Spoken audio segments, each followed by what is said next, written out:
Pre-race. At the briefing, you or your swimmer will be given their race pack.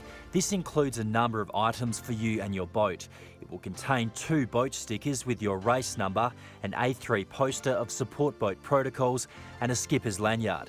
Your boat stickers will need to be placed on either side of the boat. Stickers are colour-coded according to your swimmer's wave. If you have a paddler, they too will have stickers but will have your race number. Please make sure your paddler has affixed their stickers either side of their paddlecraft. Your support boat protocols poster is a written version of this video and useful to have with you. Your lanyard should be worn at all times.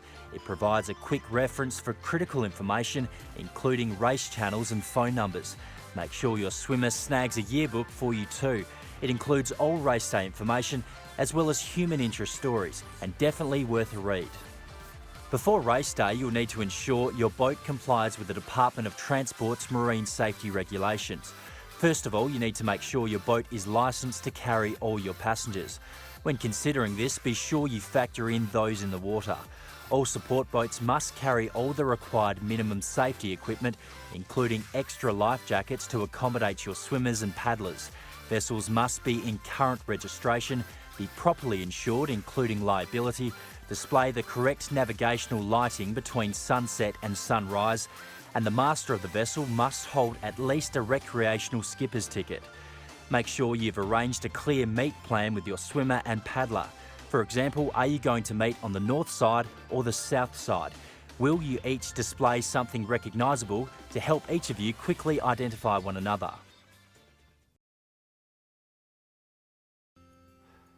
Race day morning. As soon as you hit the water, we ask you to turn on your marine radio. Make sure it is switched to our dedicated race channel on VHF channel 77 and keep the volume up throughout the day. This will be how we communicate with you on event day. As you are responsible for your swimmer or swimmers, paddlers and crew, it is important we can communicate with you. And equally, you need to be able to communicate with us. This is not only important for race-related issues, but also for safety and medical matters. On race day, your starting swimmer will sign on and collect their timing strap from the start line at Cottesloe Beach. Please note that the swimmer will need to find their own way there. You cannot drop them at Cottesloe Beach. This is dangerous and not permitted. Meanwhile, you will likely be waiting in one of our holding areas. You need to be there 45 minutes before your swimmer's allocated wave start. Please note you cannot anchor in the holding areas. You can choose whether you wish to wait in the north, green, or south, orange holding area. The boat coordinator on Marine Radio VHF channel 77 will call you to the front of the holding area 15 minutes before your swimmer's allocated wave start time. The boat coordinator will then advise when you can move from the holding area towards the start channel. You cannot enter the channel until you are at least 1,000 metres from Cottesloe Beach start line. There will be a 2-metre buoy to mark the 1,000 metre distance. Your paddler, if you have one, will meet your starting swimmer at or after the 500-metre buoys. At the time you are called to the start channel, your swimmer and paddler will soon be approaching. Make sure you stick to your meet plan, otherwise it can be extremely chaotic for everybody. If you still cannot find your swimmer and a reasonable time has passed, please proceed to the Icon vessel, which is located at the 1,500 metre mark, and notify the channel swim base so that race officials can assist, if possible, in finding your swimmer. Swimmers are instructed to wait here if they cannot find their support boat. Swimmers may wait at the Icon vessel for up to 20 minutes for their support boat. After this time, they will be taken back to Cottesloe Beach and will be recorded as did not finish. We don't ever want to do this, as this is devastating for swimmers, so please do everything you can to locate your swimmer and allow them to compete in this amazing event.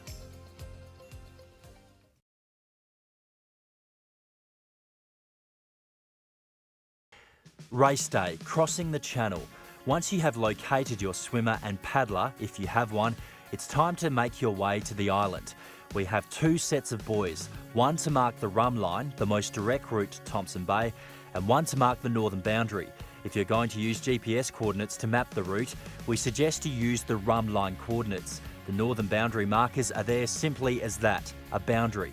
This boundary marks the start of the ferry channel. Therefore, you must stay south of these buoys at all times. If your boat is greater than 10 metres in length, you're required to stay to the north or south edge of the fleet. This means you may in fact be closer to the boundary buoys than the rumline buoys. Your swimmer can either swim alongside you on the outskirts of the fleet, or you can use a tender between you and your swimmer. One of the most important things to remember is that you are your swimmer's eyes and ears.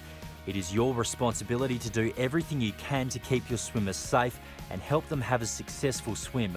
We highly recommend you assign a spotter for the day, maybe even multiple spotters. Even if this task is delegated to other crew members, it remains your responsibility to ensure your swimmer is safe and within close proximity.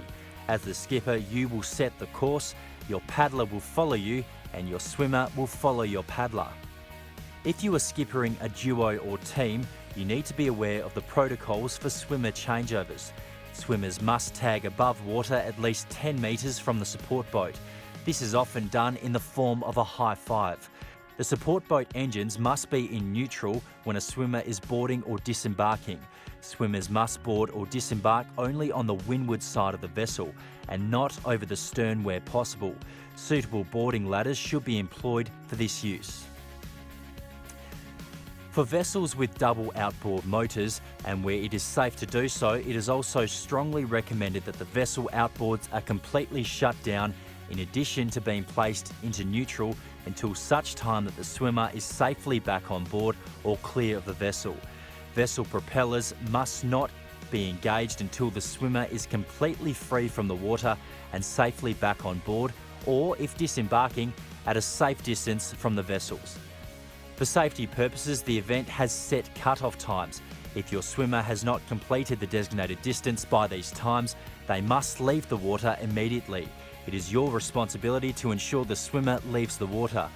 If this does occur and your swimmer leaves the event, you must notify Channel Swim Base. Other important crossing the channel information you should know. You must give way to commercial ships navigating the shipping lane, i.e. crossing the swim course. If this is to occur, the race director will announce this prior to and during the swim. You will be instructed to wait until the vessel has crossed before you can proceed. You must give way to all swimmers and paddlers at all times. You are not permitted to consume alcohol while skippering. You must not reverse. In case you missed it, you must not reverse your vessel. Your swimmer must not draft from your paddler. You must not assist or allow the active in-water swimmer to hold onto the support boat or paddlecraft at any stage of the swim. Swimmers must tread water when taking a drink or having some food. Your swimmer must wear their cap at all times. Listen for any emergency calls from the Channel Swim Base on the radio and respond immediately if instructed. Race day, end of event. As you get closer to Rottnest Island, the fleet will start funneling and it can become congested. All swimmers and paddlers must enter Thompson Bay through the 18-kilometre Phillip Rock Gate. We strongly advise you do not enter through the gate and stay out of the finish channel from between the 18-kilometre and 19-kilometre buoys. In saying this, you still need to maintain visual contact with your swimmer for this kilometre. Once you reach the 19-kilometre mark, you must leave your swimmer. If you have a paddler, they will accompany your swimmer for a further 250 metres. Your paddler will then leave your swimmer for the final 400 metres. After you have left the event, you will either head to your booked mooring or return to the mainland, whatever your arrangements. The Karma Resorts Rottnest Channel Swim is a high-risk event. There are many risks that you are mitigating by following the event rules, and we greatly appreciate this. Risks such as hypothermia or pulmonary edema aren't quite as straightforward. Swimmers can be susceptible to these conditions, and they can be dangerous. We strongly encourage you to learn about these conditions and how you can spot the signs. Other resources and information that will assist you prepare for the Karma Resorts Rottnest Channel Swim include attending the event briefing, check out the event website, read the yearbook, A3 skipper protocols for support boats, skipper lanyard. Thank you for skippering in the Karma Resorts Rottnest Channel Swim.